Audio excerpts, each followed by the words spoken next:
अस्सलामुअलैकुम।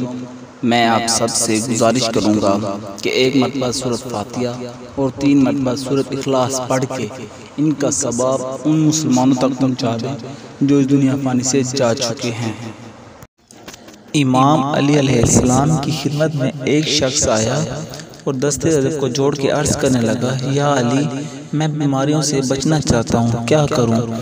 इमाम अली अलैहिस्सलाम ने फरमाया, ऐ शख्स, तुम खाने से पहले थोड़ा सा नमक चखो, उसके बाद खाना खाओ, और जब खाना ख़त्म कर लो तो उसके बाद थोड़ा सा नमक चख लो। अल्लाह तुम्हें लातादाद बीमारियों से अपनी पनाह में रखेगा।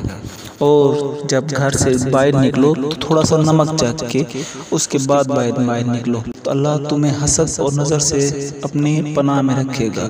बेशक वो अपने बंदों पे रहम फरमाने वाला है।